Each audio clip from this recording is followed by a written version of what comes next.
Hello, my name is Randy Welbaum. Thank you so much for joining me today as we discuss the song Die Post from Winterreise, a song cycle by Franz Schubert. Before we discuss specifically the song Die Post, I first wish to give a slight background about the song cycle Winterreise. Winterreise translates to mean winter journey. It is a song cycle for voice and piano that is by Franz Schubert, and the lyrics were written by Wilhelm Müller, the poet. As prominent as the song cycle Winterreise is, it was not the first of its kind. It was preceded by a couple other very prominent song cycles, the first of which was An die ferne Geliebte, to the distant beloved, which was composed by Ludwig van Beethoven in 1816. The next major song cycle that is worth noting is another of Franz Schubert's, Die Schöne Müllerin, which was composed in the year 1823. And then just 5 short years later was the composition Winterreise by Franz Schubert, which consisted of 24 poems at that time. Winterreise was also composed in 2 parts, each containing 12 songs. The first part was completed in February of 1827, with the second part reaching completion in October of 1827. These 2 parts were also published separately by Tobias Haslinger. The first was published on the 14th of January 1828, with the second one reaching publication on the 19th of November. Edits were still being made to that just shortly before Franz Schubert passed away the 30th of December. And so the Winterreise song cycle is also known as one of Franz Schubert's last great works. The song Die Post, how it fits into the song cycle, is that it is the 13th song. It actually is the beginning song of the second set of 12.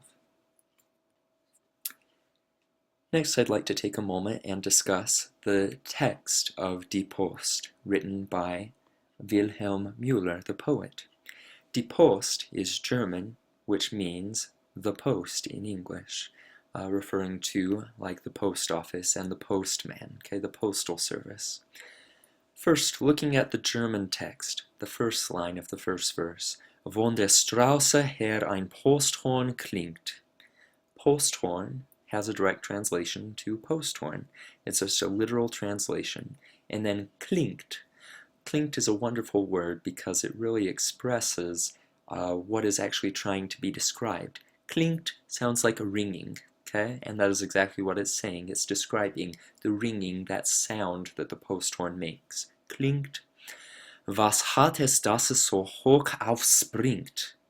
Looking at that word aufspringt, it is another one of those words where you can find a common root. If something is springing, leaping so high, why do you leap so high would be the translation of that. And then the most important text, which really I'd like you just to take to heart, mein Herz, which literally does mean my heart. That is the most repeated text throughout the song, and it plays a very, very important role in the thematic elements that will be discussed about later. The next verse, verse 2. Die Post, once again, the title translated, the post, bringst, it brings, keinen Brief für dich, a letter for you, not a letter for you. Was drängst du denn so wunderlich? Once again we find another root word, and that is found in wunderlich, wunder, like wonder, like a wondering, something that you don't quite understand, like why this strange compulsion. And then once again, mein Herz. Nun ja, die Post kommt aus der Stadt. So once again, we're referring to the post, the letters. Wo ich ein liebes Liebchen hat. Liebe is very, very important to also understand. When you sing Lieb songs, Liebes songs, then you're singing love songs. So liebes Liebchen has that root word Liebe, referring to the one he loves. Once again, mein Herz. Final verse, willst wohl einmal hinübersehen und fragen, wie es dort mag gehen, mein Herz. What we've just examined side by side, and feel free to pause this slide if you'd like to look further, is a direct translation between the German text and the English direct translation. On the following slide, we'll examine a comparison between the direct translation and a poetic translation.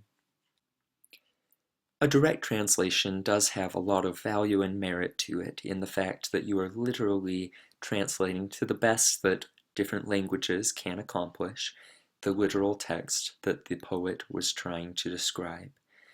I'd like to compare that with a poetic translation that exists that is typically sung when this song is performed.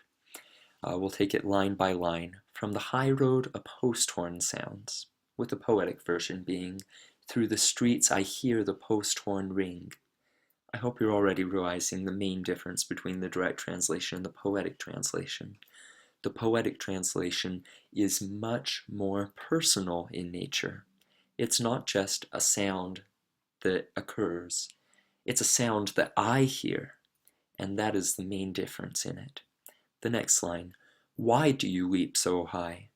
It's not just a wondering, and it's not just something that's leaping high. It's say, whence does this emotion spring? Once again, more emotional with the poetic translation. My heart. This is the one I find the most profound.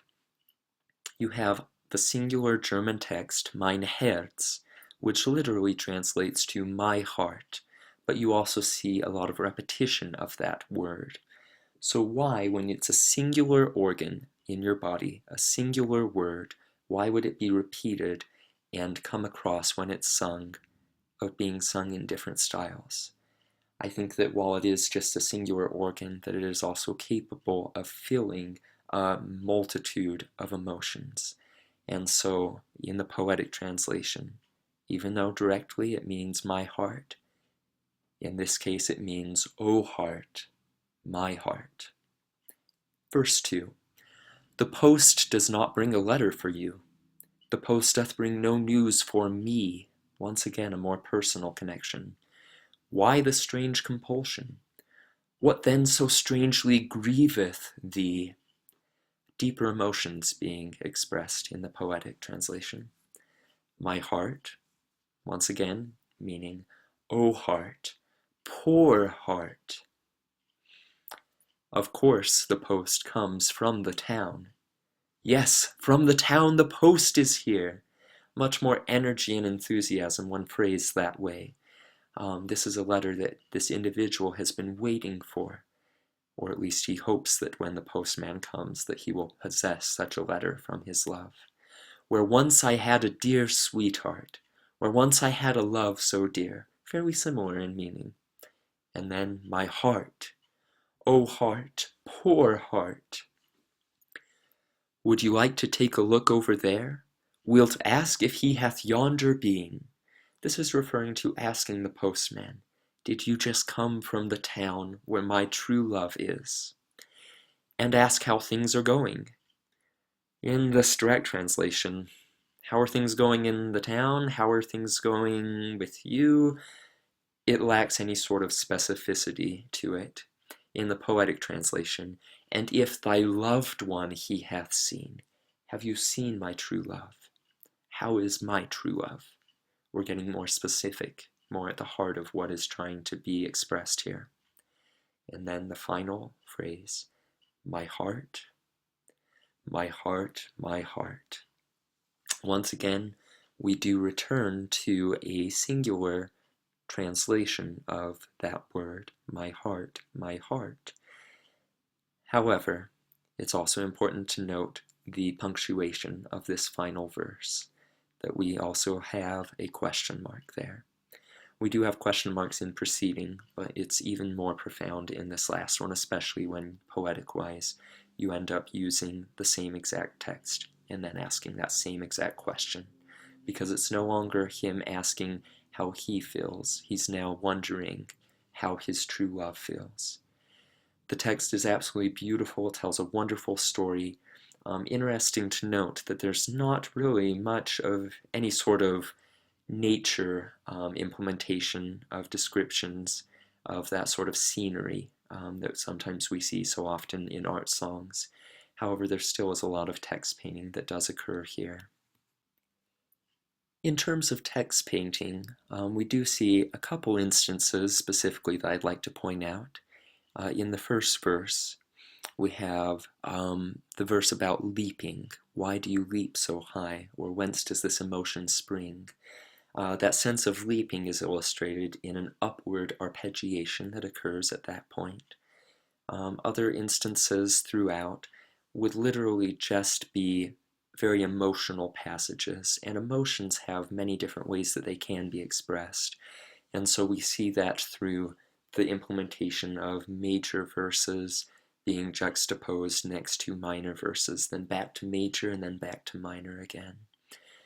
We also see it in the length of duration that mein Herz is held, and how those notes just seem to yearn and move. Mein Herz are the notes that are the longest in the entire piece and also the most repetitive. We'll now go ahead and take a look at the piano score for Die Post. Something also important to note is that when we're singing about mein Herz and all of the several emotions it can have, that those emotions seem to continually drive us forward. And I think that that's very clearly illustrated in the use of the eighth notes throughout the piece in the accompaniment. You always have a da da da da da da da da da da da da 1 2 3 4 5 6 1 2 3 4 5 6 continues moving steadily forward. This could also parallel the very literal meaning of what we are talking about. We're waiting for the post to arrive. You can almost hear the wheels turning as it's arriving closer and closer to town. Something else that is interesting to point out in the piano line is located in the third measure. We actually have an implementation of where, in my opinion, we can hear the bells of the post horn ringing, which will be sung about in that first line of the vocal score. So we have the